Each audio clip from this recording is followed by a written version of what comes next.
नमस्कार।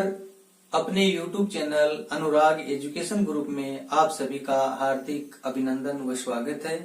आज की कक्षा में हम हिंदी शब्द के बारे में जानेंगे।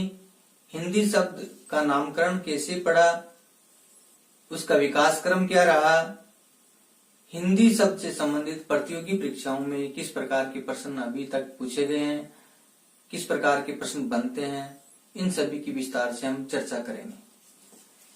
हिंदी शब्द संस्कृत भाषा के सिंध शब्द से बना है। किस शब्द से बना है? सिंध शब्द से बना है। सिंध शब्द का विकास क्रम सिंधु, सिंध, सिंधु, सिंधी रहा है, अर्थात सिंध एक प्रांत, वहां के लोग सिंधु कहलाए और वहां के लोगों की जो भाषा थी वो भाषा क्या कहलाई? सिंधी कहलाई।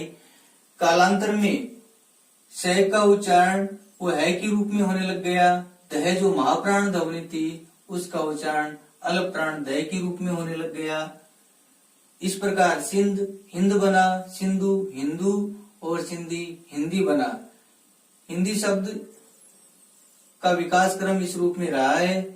सिंधु नदी के आसपास की सभ्यता को सिंधु सभ्यता कहा जाता है। यानी हम इतिहास में सिंधु सभ्यता के बारे में पढ़ते हैं, सिंधु घाटी सभ्यता के बारे में पढ़ते हैं, तो उसके बारे में हमें जानकारी मिलती है कि उस सभ्यता का विकास जो हुआ है वो सिंधु नदी के आसपास हुआ है। इस कारण उस सभ्यता को सिंधु सभ्यता कहा जाता है।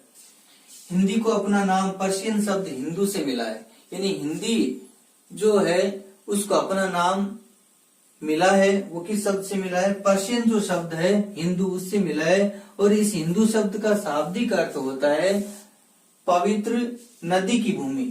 इसका शाब्दिक अर्थ क्या होता है? पवित्र नदी की भूमि। हिंदी शब्द का सर्वप्रथम प्रयोग 13वीं शताब्दी में अमीर खुसरो ने किया। किन्होंने किया? अमीर खुसरो ने। और किस रूप में किया?